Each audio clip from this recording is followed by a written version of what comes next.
तो ये भाई भाई का रिश्ता और ये बहन भाई का रिश्ता, ये तारीख़ इस्लाम के वो अनमेट नकूश हैं कि आज हम अपने माशरे में देखते हैं कि लोग किस तरह से रिश्ते जुदा जुदा हैं। हाँ, इस पे थोड़ी सी रोशनी डालना बहुत ज़रूरी है कि ये कुछ हकायक ऐसे हैं जो बहन की तरफ भाई के होते हैं, जिनकी अदायगी बहुत ज़रूरी है। तो ये इन हकायक के बारे में भी ज़रा लोगों को बताएं, क्योंकि मुझे लगता है याद दहानी कराते रहना ज़रा ज़रूरी हो जाता है। ये बहुत ज़रूरी है। और ये अयाम रमज़ान, इससे बढ़कर कौन से लम्हात होंगे कि जब हमारे दिल दिमाग जहन आमादा है कि मेरे बारे में सुने।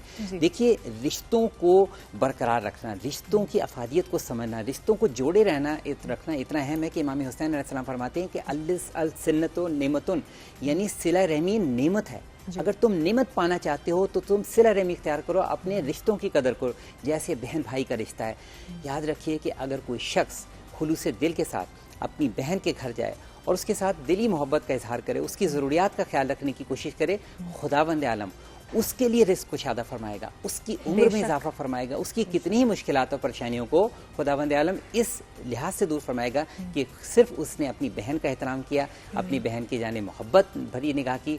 और मैं समझता हूँ कि बहनों को चाहिए भी क्या होता है जी। उनको भाइयों का कोई माल दौलत असबाब नहीं चाहिए होता, सिर्फ एक तवज्जो, एक खुलूस, एक प्यार। और हमारा दीन ही मोहब्बत पर है। इमाम जाफर सादिक अलैहिस्सलाम फरमाते हैं कि अगर दीन मोहब्बत के सिवा कुछ और है, और आले मोहम्मद के घराने में इससे बढ़कर कोई मिसालें कि रिश्तों की मोहब्बत क्या है, रिश्तों का तकद्दुस क्या है, इसके लिए दुनिया आले मोहम्मद के दर पर जब जब आएगी तो एक सबक ज़रूर हासिल करेगी, एक दर्स ज़रूर हासिल करेगी, कहीं ना कहीं अपनी इस्लाह ज़रूर करेगी, कहीं ना कहीं वो ज़िंदगी में अपना तज़किया ज़रूर करती हुई दिखाई देगी।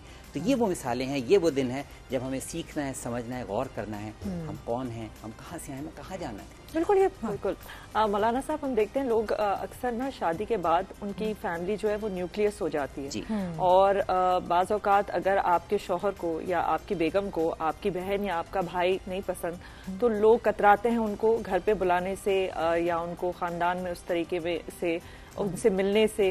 तो इसके बारे में इस्लाम क्या कहते हैं? देखिए, इस्लाम इस बारे में कहता है कि आपको एक बैलेंस क्रिएट करना है, जहाँ एक शौहर के लिए उसकी ज़ौजा का उस पर हक है, उसकी ज़रूरियात का, वो जितनी भी हैं वो सब मुकद्दम है, उसके साथ प्यार मोहब्बत खुलूस के साथ पेश आना वो सब का सब अहम है। मगर उसके साथ साथ जो खूनी रिश्ते हैं, जिनका एहतराम और जिनका पासदारी रखने का खुदा रसूल अहले बैत ने हमें हुक्म दिया, अहले बैत ने करके दिखाया, मोहम्मद वाले मोहम्मद ने।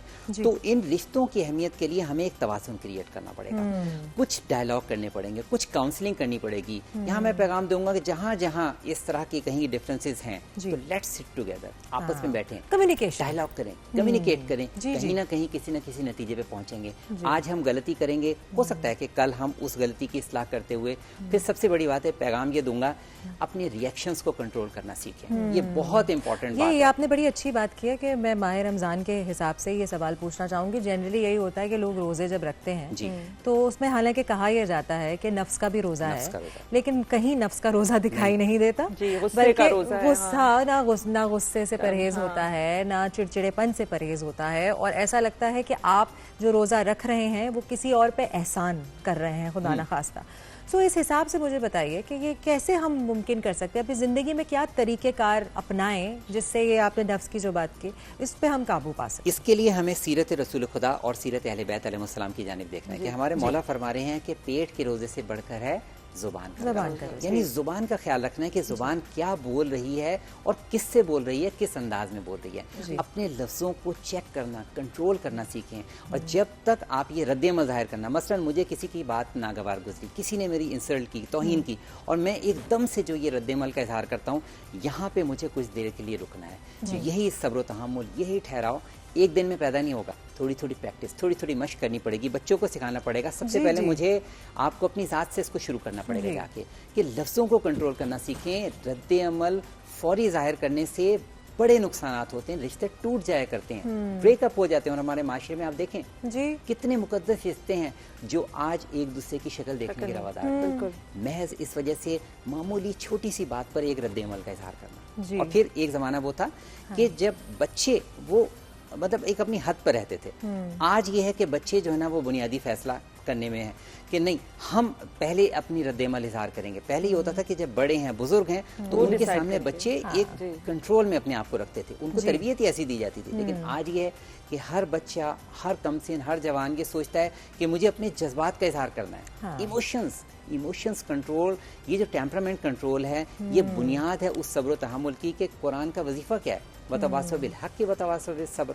कैसे ये सब्र का वजीफा आएगा? इसका तरीका यही होगा, मेरे जुबान पे लफ्ज़ आ रहा है, किसी के लिए गलत लफ्ज़ आ रहा है, मैं सोचूं ये शख्स मेरे लिए कितनी अहमियत रखता है। हो सकता है जिस शख्स ने मुझे आज किसी गलत अल्फाज में पुकारा है, गलत लक़ब से पुकारा है, मेरे लिए तौहीन कर दी, हो सकता है कल ये रवैये पे नादिम हो जाए। मैं सिर्फ थोड़ा सा तो मौका दूं। हाँ, और दुनिया खत्म नहीं हो रही। अगर आज मैंने भी फौरी तौर पे इसको जवाब न दिया तो खुदा न खास्ता दुनिया खत्म हो जाएगी। वो शख्स भी यही है, आप भी यही है, उसकी भी इस्लाह मुमकिन है, आपकी इस्लाह भी मुमकिन है। बेशक। तो रिश्तों को कंटिन्यू रखना, चाहे वो दोस्त हों, दोस्तों में भी ये बात है, अहबाब में भी ये बात है, अजीजों में भी ये बात है। अच्छा मौलाना साहब, मेरा एक सवाल ये है कि बाज़ औक़ात लोग ये फील करते हैं कि उनकी जो बहन है या भाई है वो उनकी ज़िंदगी में दखल अंदाजी कर रहे हैं और उनके लिए मसले मसाइल क्रिएट कर रहे हैं। वो ऐसी बातें कर रहे हैं उनके बारे में या उनके ख़ानदान के बारे में या घर वालों के सामने ऐसी कोई गुफ्तगू छेड़ देते हैं कि उनकी अपनी जो फैमिली लाइफ है वो डिस्टर्ब हो जाती है। तो वो समझते हैं कि बेहतर ये है कि दूरी इख्तियार की जाए अपनी बहन या भाई से। इसके बारे में ज़रा हमें देखें, ये एक बहुत बड़ा मिसकॉन्सेप्शन है। वो असल में इंटरफेयर नहीं कर रहे होते।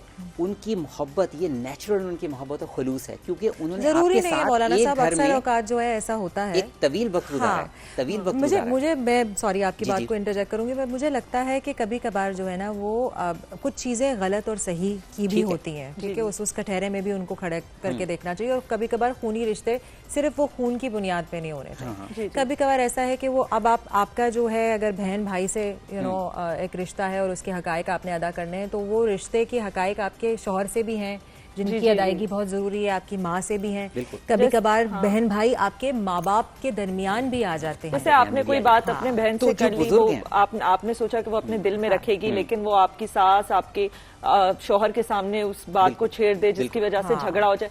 इसके बारे में हमें फिर क्या करना चाहिए? इसके बारे में ये है कि जो बुजुर्ग हैं, जो घर के बड़े हैं, उनको भी थोड़ी सी स्पेस देनी चाहिए। ठीक है, अब ये बच्चे हैं, इनकी एक जिंदगी है, ठीक है, कल तक ये हमारा भाई, हमारा बहन, हमारा बेटा बेटी जो भी है, मगर अब ये शादीशुदा है, इसकी एक अपनी जिंदगी है। उसे थोड़ा सा स्पेस दें कि उसकी बीवी के भी उसकी जानिब कुछ हकूक हैं, उसकी बीवी भी उससे कुछ टाइम, कुछ वक्त मांगती है, तो इस हवाले से भी थोड़ा सा उसको मार्जिन देना चाहिए।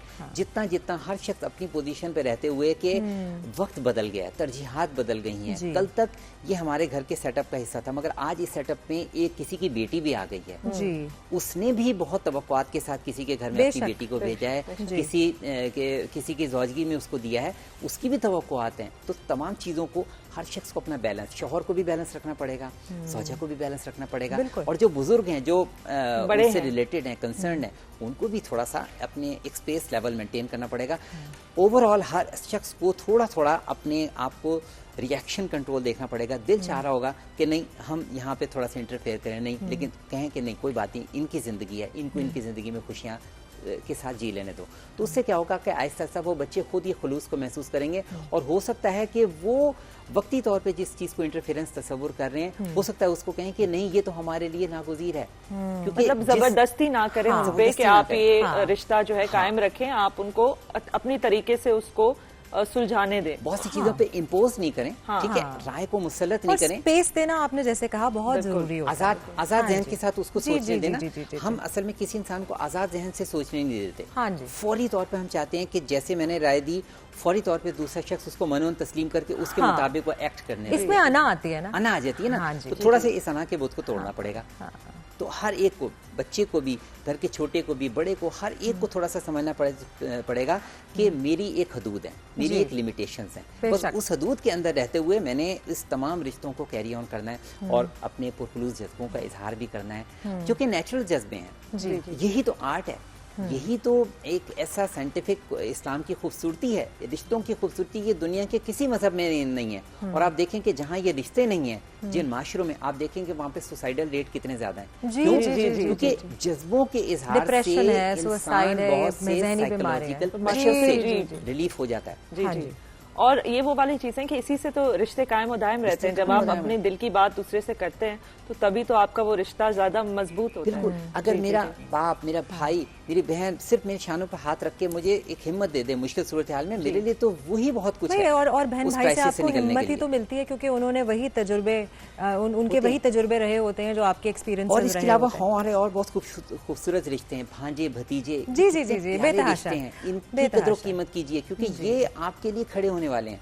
इनकी कदर कीजिए। महज ये ना सोचे कि ये हमारे भाई और बहन की औलाद है, नहीं, ये सोचें कि ये हमारा खून है, हमारा हिस्सा है। उनको मोहब्बत डिलीवर करें, मोहब्बत आपको मिलेगी। लॉ ऑफ अट्रैक्शन भी आज जदीद दुनिया के माहिरीन एक्सपर्ट्स ही कहते हैं ना कि दुनिया को मोहब्बत दोगे तुमको भी पलट के मोहब्बत आएगी, ठीक है ना। और इस्लाम हमारा क्या कहता है, हल जज़ाउल इहसान इल्ला लिसान, नेकी का बदला खैर के अलावा कोई नहीं है। आप किसी के साथ खुलूस के साथ नेकी करें, आपको नेकी पलट के जरूर आएगी।